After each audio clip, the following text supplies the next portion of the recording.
तो हेलो। आज मैं स्टार्ट करने वाला हूँ मैथमेटिका की रैपिड सीरीज़ में, जहाँ पर हम लोग मैथमेटिका के कुछ ए सीरीज़, फिर बी सीरीज़ और सी सीरीज़ इस तरह से हम लोग प्रोसीड करेंगे।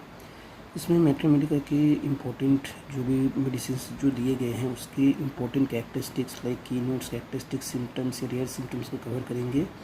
उसके कॉमन नेम, उसके सोर्स और उसका जो प्रूवर्स है उसके बारे में भी देखेंगे। तो स्टार्ट करते हैं सीरीज़ ए के साथ। तो welcome to the first series of Allen Mathematica rapid series. तो जैसे कि आप देख पा रहे हैं, सबसे पहला जो मेडिसिन है उसका नाम है हाइड्रोटोनम, और इसका जो सोर्स है ये है साउथर्न वुड, और इसका फैमिली जो है कॉम्प्लेक्सिटी फैमिली है।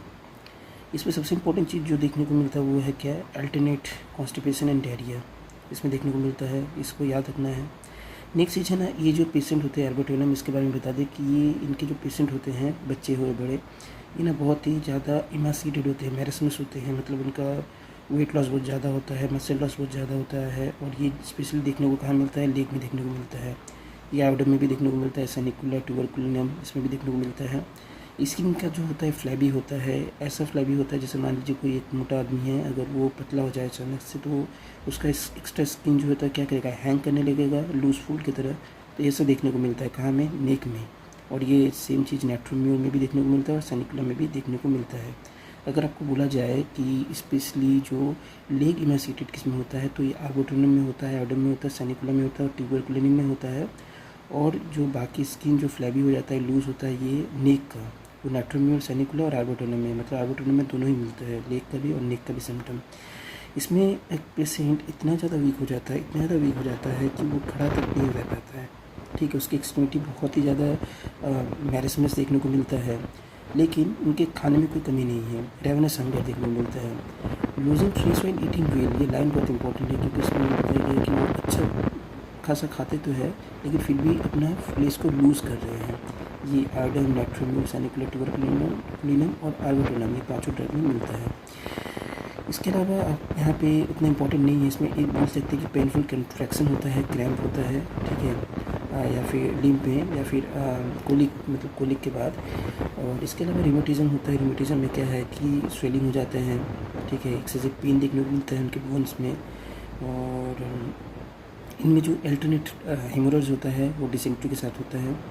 इसमें गाउट देखने को मिलता है, गाउट मतलब ये जॉइंट स्टिफ हो जाता है, इसका स्वेलन हो जाता है, प्रिकिंग सेंसेशन देखने को मिलता है। ये कहाँ पे कौन से जॉइंट को अफेक्ट करता है, तो रिस्ट हो गया, एंकल जॉइंट हो गया, बहुत ही ज़्यादा पेनफुल और इन्फ्लेम्ड होते हैं। और पूरे बॉडी में उनको लीम और सोननेस देखने को मिलता है, इचिंग, चिल वेन देखने को मिलता है, ग्रेट वीकनेस एंड प्रोस्टेसिस तो इसमें देखने को मिलेगा ही। तो इसमें आप 3-4 पॉइंट्स ऐसे हैं जो इंपॉर्टेंट आप इसको कंसिडर कर सकते हैं। तो आर्बोटोनम जो है ये वेट लॉस या मैरसमस का बहुत ज़्यादा इंपॉर्टेंट मेडिसिन है। इसमें हम लोग आर्बोटोनम की बात करें तो आर्बोटोनम जो है इसमें आपका जो लेग है स्पेशली बहुत ज़्यादा इमासीटेड होगा, मतलब जो लोअर लिम है, लोअर एक्सट्रीमिटी से इमासीटेड होगा। साथ ही साथ नेक भी बहुत ज़्यादा इमासीटेड होगा, इतना ज़्यादा इमासीटेड होगा कि उसका जो स्किन है वो लूज़ करेगा, हैंग करेगा, लूजली हैंग करेगा। अल्टरनेट कॉन्स्टिपेशन, डायरिया देखने को मिलता है। और इसके अलावा रिमेटिज्म देखने को मिलता है, जिसमें क्या होता है कि उनके छोटे छोटे जो जॉइंट होते हैं उनको क्या करता है, वो अफेक्ट करता है, स्वेलन हो जाता है। साथ ही साथ इसमें जो रिमेटिज्म है वो अल्टरनेट करता है डायरिया, हेमोरेज के साथ या डिसेंट्री के साथ। और गाउट जो है छोटे छोटे जॉइंट्स को अफेक्ट करता है, जैसे रिस्ट जॉइंट, एंकल जॉइंट, इसमें प्रिकिंग सेंसेशन देखने को मिलता है, स्वेलन हो जाता है। तो इनका इंपॉर्टेंट पॉइंट है जिसको आपको आर्बोटोनम में देखना है। नेक्स्ट हम लोग आर्बोटोनम में और एक पॉइंट देख लेते हैं, वो ये है कि चाइल्ड का जो नेचर होता है वो इल नेचर होता है। तो इल नेचर होता है, इरिटेबल होता है, क्रॉस होता है, डिस्पेंडेंट होता है, बहुत ज़्यादा वायलेंट होता है एंड बहुत ज़्यादा क्रूअल होता है, ठीक है। तो ये चाइल्ड थोड़ा इल नेचर का होता है, इरिटेबल बच्चे, मतलब ये मेनली बच्चे के लिए बताया गया है मेडिसिन। और फेस जो है ओल्ड है, पेल है, जैसे बच्चे को देख के लगेगा कि इसका एज बहुत ज़्यादा है, इस तरह का वो मतलब देखने में लगेगा। तो बस इतना ही है इसको इम्पोर्टेंट। नेक्स्ट है एसिडिक एसिड। एसिडिक एसिड जैसे कि एसिड है तो ग्लासियल एसिडिक एसिड का कॉमन नेम है। फॉर्मूला आप देख लीजिएगा, CH3COO इसको अरेंज करके दिया गया है। यही मेडिसिन के बारे में अगर देखें तो इसमें क्या होता है कि पेशेंट का हेमोरॉइड्स का कंडीशन, बहुत ज़्यादा वीकनेस, उसके बाद फीवर है लेकिन कोई थर्स्ट नहीं है, सावर बिल्चिंग, डायरिया, ये सब देखने को मिलता है। तो सबसे पहले अगर हम लोग देखें तो इनका जो पेशेंट होता है बहुत ज़्यादा लेज़ी होते हैं, लीन होते हैं, रिलैक्स होते हैं, मतलब बहुत दुबले पतले होते हैं, पेल उनका फेस होता है। इनका इंपॉर्टेंट पॉइंट देखिए क्या है, हेमोरॉइड्स जो होता है वो क्या होता है कि हर एक म्यूकस आउटलेट से आपको देखने को मिलेगा, जैसे नोज़ हो गया, थ्रोट हो गया, लंग हो गया, स्टमक, बॉवेल, यूटेरस सबसे देखने को मिलता है। फिलम और मिलीफिलिया में भी है। मेट्रोरेजिया देखने को मिलता है in case of female, vicarious menstruation या ट्रॉमेटिक एपिस्टेक्सिस, नाक से खून बहना, या फिर मेंसेस के समय में मेंसेस वजाइना से नहीं बह करके कहीं और से ब्लीडिंग होना, तो ये हो गया। और मेट्रोरेजिया मतलब होता है ब्लीडिंग बिटवीन 2 पीरियड्स। बहुत ज़्यादा फ्रस्ट्रेशन देखने को मिलता है और इंजरीज देखने को मिलता है। थर्स्ट जो होता है वो इनसेटिएबल होता है। इनसेटिएबल मतलब जितना ही पानी पी ले उनको, मतलब उनका प्यास खत्म ही नहीं होगा, इवन लार्ज क्वांटिटी पानी पीने से भी। कौन सी कंडीशन में? Dropsy, diabetes, chronic diarrhoea, triple D for dropsy, diabetes, chronic diarrhoea. लेकिन फीवर में कैरेक्टरिस्टिक्स है कि फीवर में कोई थर्स्ट नहीं होता है, तो इसमें थर्स्ट बहुत ज़्यादा होता है, ठीक है। लार्ज अमाउंट ऑफ वाटर पीने का मन करता है, किसमें? ड्रॉपसी, डिसेंट्री और क्रोनिक डायरिया में। लेकिन थर्स्ट में कोई फीवर में कोई थर्स्ट नहीं होता है। इनमें और क्या बताया जा सकता है कि जो फीमेल होती है या जो प्रेगनेंसी के टाइम में उनको ना सावर बेल्चिंग या फिर वोमिटिंग होता है, बर्निंग वाटर बैस होता है, प्रोफ्यूज सेलिवेशन मतलब बहुत ज़्यादा उनको लार आते हैं, सेलिवेशन होता है डे एंड नाइट। तो लैक्टिक ऐसे है, लैक्टिक में भी है। और एग्रेवेट अगर होता है मर्क्यूरी सॉल्ट, मतलब मर्क्यूरी सॉल्ट में अगर होता है तो नाइट में देखने को मिलेगा। डायरिया बहुत ज़्यादा एग्जॉस्टिंग होता है, बहुत ज़्यादा कोपियस होता है, बहुत ज़्यादा थर्स्ट लाता है। ये हम लोग को ड्रॉपसी, थाइपस, थाइसिस में देखने को मिलता है। साथ ही साथ नाइट का स्वेट देखने को मिलता है। इसके अलावा आपको अगर इम्पोर्टेंट देखना है तो आप यहाँ पे भी रिमोटिज्म देख सकते हैं। रिमोटिज्म में यहाँ पे मसल्स और नेक या बैक का भी रिमोटिज्म देखने को मिल सकता है। स्टिफ हो जाता है, वहाँ पे स्टिफनेस फील होता है। और इसके अलावा कॉन्ट्रैक्ट हो जाता है, वहाँ पे स्पाइन बहुत ज़्यादा सेंसिटिव हो जाता है। इसके अलावा यहाँ पे कोई इंपॉर्टेंट पॉइंट्स ऐसा है नहीं, तो हम लोग नेक्स्ट कवर कर लेते हैं। अच्छा, एग्रेवेशन देख सकते हैं कि ड्यूरिंग मेंस्ट्रुएशन होता है, क्योंकि इनका ब्लीडिंग कहीं और से होता है, बहुत ज़्यादा ब्लीडिंग होता है between the periods. And profuse जो है फ्लू होता है, जैसा कि बताया। नेक्स्ट है एस्कुलस हाइपोकैस्ट्रम। ये किसका मेडिसिन है? तो मेनली हेमोरॉइड्स के लिए सोचा जाता है इस मेडिसिन को। इसमें ब्लीडिंग है। अगर इसका इंपॉर्टेंट पॉइंट देखा जाए तो इसका इंपॉर्टेंट पॉइंट जो है ये हेमोरॉइडल टेंडेंसी, ऐसे पेशेंट को दिया जाता है जिसमें हेमोरॉइडल टेंडेंसी है, who suffer from the gastric bilious and catarrhal trouble, मतलब जिसको गैस्ट्रिक का, बिलियस का और कैटरल का ट्रबल हमेशा से रहता है। इसका फैमिली का नेम है सेपेंटेंसी और ये हॉर्स चेस्टनट से बना हुआ है। ये डिस्पोंडेंट होते हैं, वेरी इरिटेबल होते हैं, अपना टेम्पर को बहुत जल्दी लूज़ कर लेते हैं और कंट्रोल बहुत स्लोली इनको मिलता है। और इसके अलावा अगर इनको देखा जाए तो कोराइजा है, नॉट सो इम्पोर्टेंट।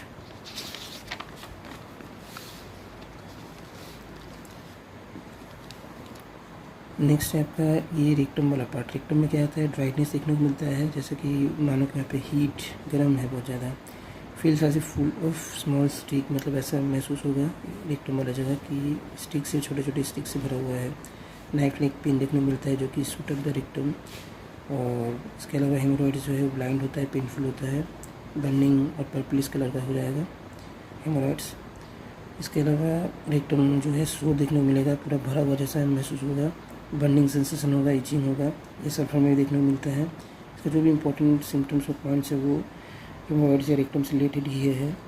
उसका कॉन्स्टिपेशन क्यों, अगर किसी को हेमोरॉइड्स होता है तो उसका कारण क्या है?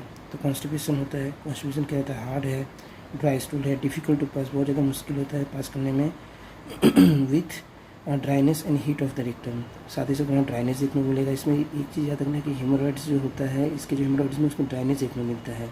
ऐसा महसूस होता है कि वो जगह पूरा भूल गया है, नाइफ जैसे एक शूटिंग पेन देखने को मिलता है। साथ ही यहाँ पे बर्निंग भी देखने को मिलता है और इचिंग देखने को मिलता है। तो ये चीज़ें देखने को मिलेगा आपको एस्कुलस की हेमोरॉइड्स में। कॉन्स्टिपेशन में जैसे मैंने बताया हार्ड और ड्राई स्टूल है, डिफ़िकल्ट होता है पास, किसी भी स्टूल में ये होता ही है। कॉन्स्टिपेशन में ड्राई हो जाता है, उस जगह में हीट देखने को मिलता है। और severe lumbar sacral back pain होता है इसमें, वो स्टूल जैसे पास नहीं कर रहा है, एक्यूमुलेशन हो रहा है, इससे पेन स्टार्ट हो जा रहा है। स्टूल जैसे ही खत्म होगा उसके बाद क्या होगा? Fullness of the rectum and intense pain in the anus for hours, मतलब पास तो कर दिया उसके बाद भी उसमें क्या रहेगा? घंटों तक पेन रहेगा। तो येलो इग्नीशिया, म्यूरेटिक एसिड और सल्फर में देखने को मिलता है। प्रोलैप्स ऑफ विट्रिया और एक्चुअली डार्क लिक्विरिया होता है, डार्क लिक्विरिया बस इसमें याद रखना है। और नेक्स्ट जो है सीवियर डल बेकिक इन लंबोसैक्रल आर्टिकुलेशन में होता है, जो कि मैंने बताया किस वजह से होता है। तो ये मेनली सैक्रम और हिप को ये अफेक्ट करेगा। और इसके अलावा पैरालिटिक फीलिंग होता है आर्म्स, लेग्स और स्पाइन में। एग्रीवेशन जो है मोशन से, बैक एक और सोरनेस होता है। वॉकिंग और स्टूपिंग मतलब झुकने से होता है। Inhaling the cold air. Next है उसका fourth drug, that is the Aethusa साइनेपियम।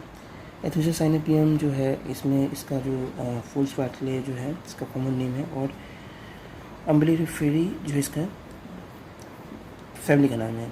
इसका अगर इम्पोर्टेंट, ये बच्चों के लिए मेडिसिन है। मेनली बच्चे जो टीथिंग पीरियड में होते हैं, जिनका डाइजेशन ठीक ठाक काम नहीं करता है, उनके लिए मेडिसिन काम करता है बहुत अच्छा। स्पेशली ऐसे बच्चे जो मिल्क को किसी फॉर्म में नहीं पी सकते, मतलब उनको अगर मिल्क दिया जाए कि किसी भी फॉर्म में मिल्क का कोई भी चीज़ बना हुआ वो नहीं ले पाएंगे, उल्टी कर देते हैं। इनमें बहुत ज़्यादा वीकनेस होता है, इतना ज़्यादा वीकनेस होता है कि बच्चे खड़े नहीं हो पाते हैं। Unable to hold up the head, मतलब इतना ज़्यादा हेड भारी लगता है, कमज़ोर हो रहता है ना, तो हेड लगता है हमेशा मतलब झुका हुआ रहता है। और पोस्ट्रेशन रहता है, पोस्ट्रेशन रहेगा तो स्लीपी भी रहेगा, तो हमेशा नींद आएगा। बच्चे में ना IDC होता है, मतलब उनका दिमाग बहुत अच्छे से डेवलप नहीं होता है, तो उनमें सोचने समझने की शक्ति बहुत कम होती है, कंफ्यूज होते हैं बच्चे। ग्रेट एग्जाइटी होती है सब पेन के साथ, तो ये देखने को मिलता है। नेक्स्ट आपका इंपॉर्टेंट चीज़ है कि herpetic eruption of the end of the nose की जो एंड है वहाँ पे हाइपोटिक इरेप्शन देखने को मिलेगा। और साथ ही complete absence of thirst, thirst मिलेगा ही नहीं। अगर आप एसिडिक एसिड में देखेंगे तो उसमें थर्स्ट जो है फीवर में नहीं मिल रहा था, बाकी डायबिटीज़, इसके अलावा डायरिया, डिसेंट्री में देखने को मिल रहा था, लेकिन इसमें थर्स्ट किसी भी जगह नहीं मिलेगा। जैसे आप इसमें भी है, पल्सिटिला में भी है, लेकिन आर्सेनिक में अलग है, रिवर्स उसमें थर्स्ट बहुत ज़्यादा लगता है। इंटॉलरेंस ऑफ मिल्क, क्या बताया था मैंने कि इंटॉलरेंस ऑफ मिल्क किसी भी फॉर्म में नहीं ले सकते, मतलब can not be a milk in any form. क्यों? क्योंकि जब भी वो पियेंगे वॉमिटिंग करेंगे, लार्ज कर्ड लाइक, मतलब दूध से दही जैसा बन जाता है, तो उस फॉर्म में उसका जो है कर्ड निकलेगा और बहुत ही ज़्यादा ड्राउनेस फील करेगा। जैसे हम लोग का अगर उल्टी हो जाता है तो कमजोरी फील होगा, तो कमजोरी से ड्राउनेसनेस फील होता है। फ्रॉथी मतलब जो फीना टाइप का वॉमिटिंग होता है। मिल्क वाइट सब्सटेंस निकलता है, बहुत ज़्यादा वायलेंट होता है। क्यों होता है? क्योंकि इनडाइजेशन होता है टीथिंग चिल्ड्रन, इसमें क्या होता है इनडाइजेशन देखने को मिलता है। तो सडन लोग जैसे पियेंगे उसके बाद ही वॉमिटिंग कर देंगे, येलो फ्लूइड भी निकल सकता है। ये चीज़ी मैटर्स, मतलब देखिएगा चीज़ी मैटर, जब चीज़ का बना रहता है इस तरह का मैटर के रूप में निकलता है। उसका मान लीजिए खाना खा लिया तो उसके बाद क्या होगा, घंटों तक रिगर्जिटेशन होगा, मतलब जो होता नहीं ढिकार, जो पानी होता है खाने का वो होते रहता है, घंटों तक होते रहता है खाने के बाद। और इनका जो वोमिटिंग होता है क्लीनेस, पूछा जाता है कि इसका वोमिटिंग का कलर क्या कर्डल टाइप का होता है, फ्रॉथी होता है। कलर का अगर पूछा जाए तो कुकीज़ ग्रीन भी बोल सकते हैं। लेकिन वोमिटिंग के बाद ना हंग्री आफ्टर द वोमिटिंग, मतलब तुरंत जो उल्टी कर दे उसके बाद ना उनको हंग्री फीलिंग होता है, ये बहुत ज़्यादा इंपॉर्टेंट है। तो एपिलेप्टिक स्पैज़म बहुत इंपॉर्टेंट इसका है। इसमें क्या होता है कि उनका जो थंब होता है क्लेंच हो जाता है, फेस रेड हो जाता है, मतलब एपिलेप्टिक का एक सिचुएशन स्टेज है जिसमें उन बच्चे का जो कंडीशन होता है उसमें थंब जो है क्लेंच हो जाता है, फेस रेड हो जाता है, आई टर्न डाउनवर्ड्स, आई जो है नीचे डाउनवर्ड्स टर्न कर जाता है, पीपल फिक्स हो जाता है और डायलेटेड हो जाता है, माउथ से फोम निकलने लगता है, जॉ जो लॉक हो जाता है, पल्स स्मॉल हो जाता है, हार्ड हो जाता है, क्विक हो जाता है। ये बच्चों का एक कंडीशन है जो एपिलेप्टिक के टाइम में देखने को मिलता है। इसमें आई टर्न डाउनवर्ड जो इंपॉर्टेंट है, आई नीचे की तरफ हो जाएगा। वीकनेस पोस्ट्रेशन रहेगा, जो कि मैंने बताया कि वोमिटिंग के बाद या फिर स्टूल पास करने के बाद भी, ये स्पैज़म मतलब ये जो आपको देखने को मिला एपिलेप्टिक स्पैज़म इसके बाद। और एग्रीवेशन क्या है, खाने के बाद पीने के बाद हो जाता है कि उनको उल्टी हो जाता है, ठीक है ना, उल्टी के बाद उनको कमजोरी हो जाता है, नींद आने लगता है, तो ये भी एक एग्रीवेशन पॉइंट है। स्टूल पास करने के बाद भी होता है और स्पैज़म के बाद होता है, तो ये इंपॉर्टेंट एथ्यूसा साइनेपियम में देखने को मिलता है। Next Agaricus muscarius, toadstool, common name है, फंगी इसका फैमिली है, क्योंकि फंगी ग्रुप का ही है मेडिसिन। तो इनके पर्सन देखने में कैसा होगा, फिजिकल कंस्टिट्यूशन जो है वो light hair, skin and mucus lax, muscles lax, पतला मसल्स होता है। ओल्ड पीपल कैसे होंगे, ये मेनली ओल्ड पीपल के लिए है। तो ओल्ड पीपल जो होते हैं बहुत वीक होंगे, इंडोलेंट होंगे, सर्कुलेशन उनका बहुत ज़्यादा वीक हो जाता है।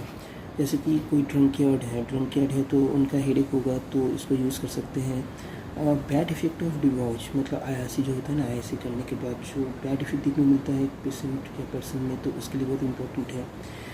डिलीरियम देखने को मिलता है। डिलीरियम में कॉन्स्टेंट ड्राइविंग होता है, driving to get out of bed, मतलब सो रहे हैं, उनको ऐसा डिलीरियम आएगा कि वो बेड से बाहर निकल जाएंगे, उनको उठना ही पड़ेगा। ये कब देखने को मिलता है? टाइफाइड और टाइफस के टाइम में भी देखने को मिलता है डिलीरियम। हेडेक इनका इम्पोर्टेंट है बट नॉट सो मच, तो मैं इसको स्किप करता हूँ। चिल्ड्रंस है, याद रखना है, हेडेक है, चिल्ड्रंस है। इसमें इम्पोर्टेंट जो है involuntary movement while awake, sensitiveness sleep. बहुत इंपॉर्टेंट है कि एक आदमी जब सो रहा है तब उसके पैर हाथ में एक अजीब सा मूवमेंट हो रहा है, अवेक रह रहा तब, लेकिन जब वो सो रहा है तो उसका मूवमेंट जो है कम जा रहा है। तो इनवॉलंटरी मूवमेंट है, इसका मतलब वो अपने कंट्रोल में नहीं है।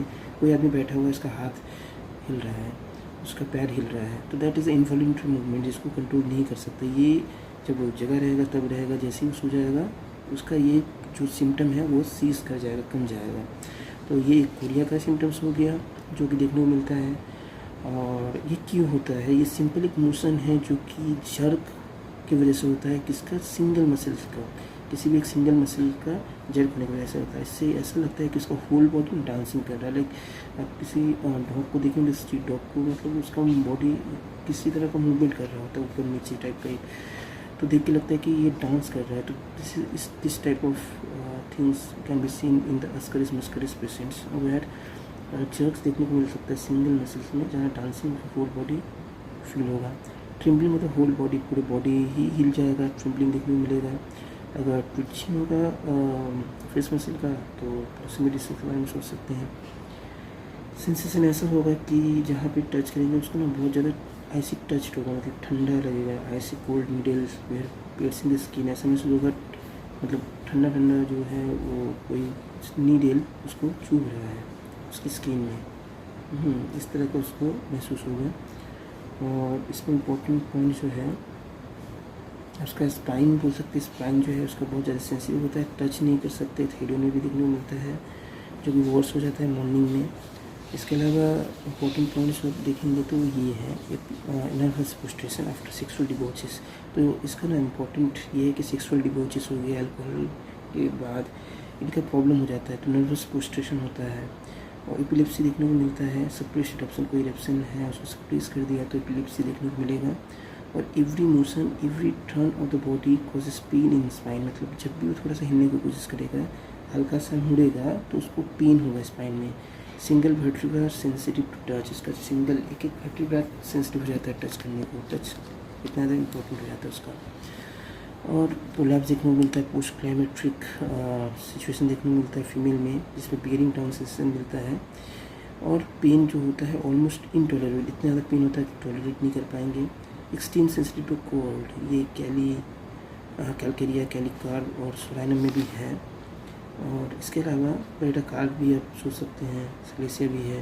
और नेक्स्ट है कंप्लेन अपीयर डायगोनली, ये बहुत इंपॉर्टेंट, किसी भी मेडिसिन में आपको जल्दी नहीं मिलेगा। कंप्लेन जो होता है वो डायगोनल होता है, मतलब कि अगर आपका ऊपर के हाथ अफेक्ट कर रहा है तो उस टाइम में आपका नीचे जो राइट साइड का पैर है वो अफेक्ट करेगा। इस तरह से डायगोनली काम करते हैं स्क्लीरोसिस मिस्टिकस में। ये एंटोटार्ट में है, स्ट्रेमिनी में है। अगर अपर राइट है, अपर का ऊपर का राइट का, ऐसा नहीं कि आपका स्क्रीज में कि हाथ जो है राइट हो गया तो पैर लेफ्ट हो जाएगा, ऐसा नहीं, तब उसके लिए दूसरा मेडिसिन हो जाएगा। उसके लिए क्या है कि आपका एम्बर है, ब्रोमियम है, मिडोरोनम है और फॉस्फोरस है, ये सब है, सल्फ्यूरिक एसिड है। तो इस तरह का है। तो आप इसमें वो डिबॉचिस वाला बात याद रखना है, उसका जो नर्वस फ्रस्ट्रेशन हो जाता है, उसके बाद उसको हेडेक जो होता है क्यों होता है, तो ये सारा चीज़ याद रखना है। और इनवॉल्यूटरी मूवमेंट जो बोले थे वो याद रखना है। और एक्सट्रीम सेंसिटिव होते हैं एयर कोल्ड का, और उसका स्पाइन जो है बहुत ज़्यादा सेंसिटिव होता है टच का। और डायगोनली अपीयर जो सिम्टम होता है या कंप्लेन होता है उसको याद रखना। बस ये 5-6 पॉइंट इसका इंपॉर्टेंट है। एग्रेवेशन जो होता है खाने के बाद या क्वाइटिस के बाद, क्योंकि सेक्सुअल डिबॉचेस लिखा हुआ था, कोल्ड एयर से होगा ही। या मेंटल एप्लीकेशन, मेंटल का यूज़, मतलब कोई भी काम मेंटली कर लेते हैं तो हो जाता है problem. Before A thunderstorm important है क्योंकि ये भी बहुत से मेडिसिन में नहीं मिलता है। आज का सीरीज़ का लास्ट है एग्नस कैस्ट्रस। तो एग्नस कैस्ट्रस जो है नेस्टोस्ट्री के नाम से जाना जाता है, और इसका भरनेसी जिसका फैमिली है, ये लिम्फेटिक कॉन्स्टिट्यूशन से बिलोंग करता है। इनका इम्पोर्टेंट जो है एक ऐसे पेशेंट के लिए है, मान लीजिए जो ज़्यादा ओल्ड नहीं है, ठीक है, ज़्यादा यंग भी नहीं है, और देखने को अगर बोले तो उसका माइंड बहुत एब्सेंट रहेगा। दैट मीन्स कैली बाइको में भी है एब्सेंट माइंडेड, मतलब सोचने समझने की शक्ति पूरा कम गया है। आप उसको समझाएंगे जल्दी समझेगा नहीं, डिसीजन मेकिंग नहीं कर पाएगा, चीज़ों को रिकलेक्ट नहीं कर पाएगा, याद नहीं कर पाएगा। अगर कोई सेंटेंस पढ़ रहा है तो उसको समझने के लिए उसको 2 बार या 2 बार से ज़्यादा पढ़ने की कोशिश करेगा। तो ये सारी चीज़ें देखने को मिलता है इसमें। तो एब्सेंट माइंडेड होगा, रिड्यूस पावर ऑफ साइट, समझने की शक्ति कम जाएगा, कैन नॉट रिकॉल, याद नहीं कर पाएगा, और जो चीज़ें पढ़ेगा उसको समझने में कम से कम 2 बार पढ़ना पड़ेगा। Old cleaners with importance and bleed, मतलब जो ओल्ड पीपल हैं जिनमें क्या होता है कि उनकी जो पेनिस से एक तरह का फ्लूइड निकलता है विथ इम्पोर्टेंस, मतलब अब सेक्सुअल कुछ भी नहीं है, ठीक है। तो इम्पोर्टेंस है, ब्लीड निकलता है। अनमैरिड पर्सन, मतलब जो ऐसे पर्सन है, मेल है जो मतलब मैरिड किए ही नहीं है, तो उनके अंदर में क्या सप्रेस हो गया है, ये सेक्सुअल एक्टिविटी सप्रेस हो गया है, तो इसकी वजह से नर्वस डिसेबिलिटी आ जाता है। नर्वस डिसेबिलिटी की वजह से भी हो सकता है प्रीमेच्योर ओल्ड एज। अब कोई मेल अगर मैरिज नहीं करता है तो वो क्या करेगा, सेक्सुअल एक्टिविटी खुद ही ये करेगा, तो इससे क्या प्रीमेच्योर ओल्ड एज आने की संभावना है। मेलनकोली, डिप्रेस रहता है, पैथी, कुछ आता जाता नहीं है, मेंटल डिस्ट्रैक्शन बहुत ज़्यादा, सेल्फ कॉन्टेम्प्ट अराइजिंग और young person, abuse of sexual power, अपने सेक्सुअल पावर को अगर कोई इस तरह से यूज़ करता है, मिसयूज़ करता है, अब्यूज़ करता है, तो यंग पर्सन भी देखने को मिलता है। प्रीमेच्योर ओल्ड एज, मतलब उम्र तो है कम लेकिन लगता है कि बहुत ज़्यादा है। और कंप्लीट इंपोर्टेंस देखने को मिलता है, मतलब इसमें उनका जो जेनेटली होता है इतना ज़्यादा रिलैक्स हो जाता है, इतना ज़्यादा फ्लैसिड हो जाता है, इतना ज़्यादा कोल्ड हो जाता है कि वो किसी भी सेक्सुअल एक्टिविटी में पार्टिसिपेट ही नहीं कर पाते हैं। तो इसमें कोई भी सेक्सुअल पावर नहीं है, ना डिजाइनमेंट में कोई डिज़ायर भी नहीं रहता है। इसको आप कैलेडियन और सेलिनियम से कंपेयर कर सकते हैं, बहुत ही अच्छे मेडिसिन है, मैं कर दूँगा। नेक्स्ट इम्पोर्टेंस जो है वो फ्रिक्वेंट गनोरियल अटैक से भी हो सकता है, या फिर आपका एक गोनोरिया आया तो उसको आपने सप्रेस कर दिया है तो उसके बैड इफेक्ट से भी हो सकता है। ब्लीड जैसे कि मैंने बताया कि एक तरह का डिस्चार्ज है एबनॉर्मल, जो कि सेक्सुअल डिज़ायर या इरेक्शन से हो सकता है, मतलब इरेक्शन के नहीं होने की वजह से हो सकता है, मतलब कोई सेक्सुअल डिज़ायर नहीं, इरेक्शन नहीं, उसकी वजह से हो सकता है। लिकोरिया इसका फीमेल का एक इम्पोर्टेंट कैरेक्टरिस्टिक्स है जिसमें डिटैचमेंट होता है, और इसका जो कपड़ा है उसमें क्या स्टेन कर देता है, और इस तरह से पास करता है इम्परसेप्टिबली कि उसको पता भी नहीं चलता है, ठीक है। बहुत ज़्यादा रिलैक्स सकता है, उसका पार्ट रिलैक्स सकता है, इसलिए उसको पता नहीं चलता है। नेक्स्ट है एग्नेस कस्टस में कि इनमें जो है ना मिल्क, जो नर्सिंग वुमेन है उनमें मिल्क का सप्रेशन हो जाता है, डिफिशिएंट सिक्रेशन हो जाता है, और इनको मतलब एक ऐसा महसूस होता है कि उनके नाक के सामने कुछ अजीब सा इमेजिनरी एक तरह का स्मेल है, जैसे हियरिंग और मस्क का मतलब गंध दे रहा है, ठीक है ना। तो ये है। और प्रिवेंट एक्सकोरिएशन, मतलब फीमेल जो है मेनली एक्सकोरिएशन से बचने के लिए वो वॉकिंग नहीं करती है, मतलब वॉकिंग करने से उनको एक्सकोरिएशन हो जाता है। तो मेल में भी हो सकता है। रिलेशन में बस यही है, और कोई एग्रेवेटिंग या एमुलेशन पॉइंट नहीं। एग्रेवेशन आप बना सकते हैं कि सेक्सुअल अब्यूज़ की वजह से हो सकता है, मेनली सेक्सुअल अब्यूज़ की वजह से ही होता है ये, या फिर suppression of the sexual powers, तो उसकी वजह से भी हो सकता है। तो नेक्स्ट हम लोग इस सीरीज़ में स्टार्ट करेंगे एलियन सिपाही से, और कवर करेंगे नेक्स्ट 8 ड्रग्स, नेक्स्ट वीडियोज़।